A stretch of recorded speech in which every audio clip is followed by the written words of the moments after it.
So, good day mga boss. Welcome na naman po sa ating panibagong video. So, ngayon mga boss ay gagawa tayo ng portable na stove. So, gamit yung etong ating CVT. So, yan. Simulan natin mga boss. Kailangan tanggalin natin tong takip na to para magkaroon siya ng access dito sa taas na to mga boss. Wala ka raw po.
So, ngayon mga boss, trial na natin.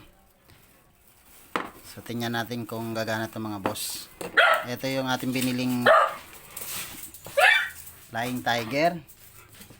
So, yan, Flying Tiger. Nabili natin ito sa Shopee. So, yan, buksan na natin ito mga boss. Kunting amount lang. So, siguro mga isang takip na ito.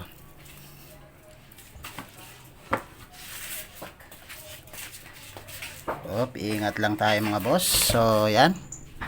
Ito na yung ating isang takip.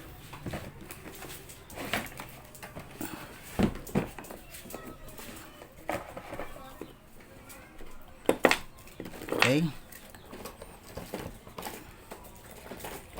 So, kailangan natin ng lighter mga boss. Ay, kinang mo.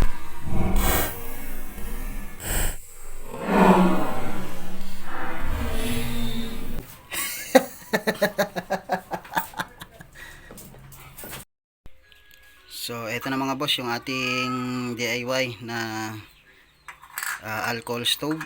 So, gagamitin natin ito mga boss pag pwede tayong mag-rides. So, kung gusto niyo magkape, magpainit ng tubig, o yung mga mabilisang luto mga boss. So, effective na effective to. So, yan. Try na natin to mga boss. Kung gaano ka-effective tong product na to. So, dito kailangan natin, syempre yung nilagay natin kanina. Ito yung Flying Bee. So, try natin. Tapos, kung gaano katagal na mapapainit natin yung tubig mga boss. So, simulan natin.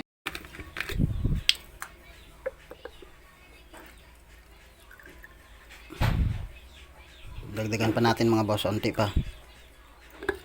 So, yan.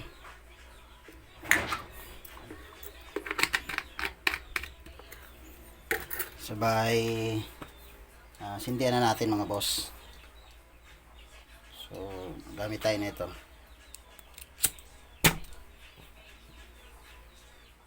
So yan.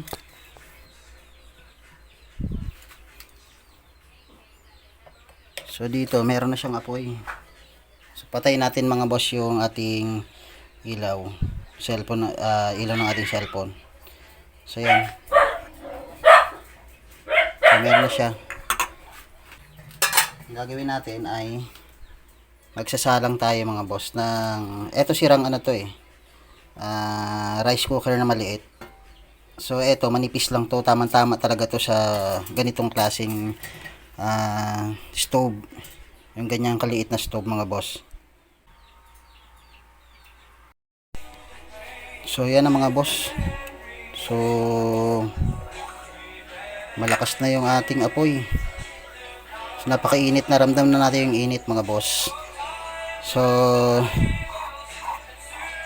yung nagawa natin dito mga boss, trial pa lang naman tong ano natin na to, tong stove na to mga boss.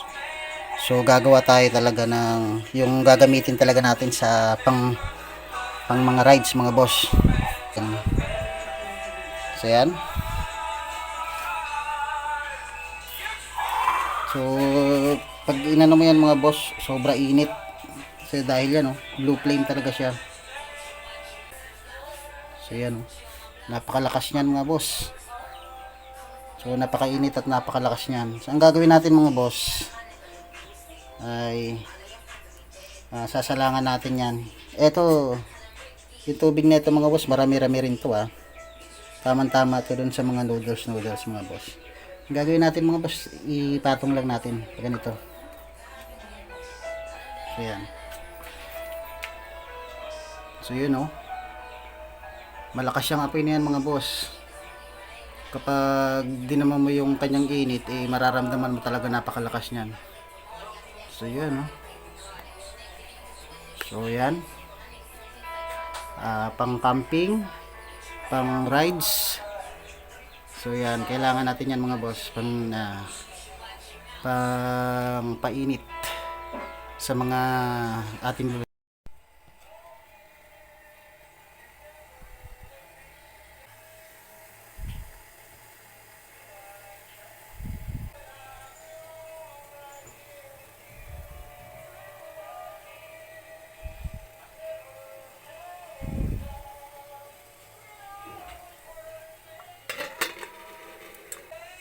So yan, kulong-kulo na yung ating tubig mga boss. Okay. So pwede pa natin i-improve yung ating apoy mga boss. So yan.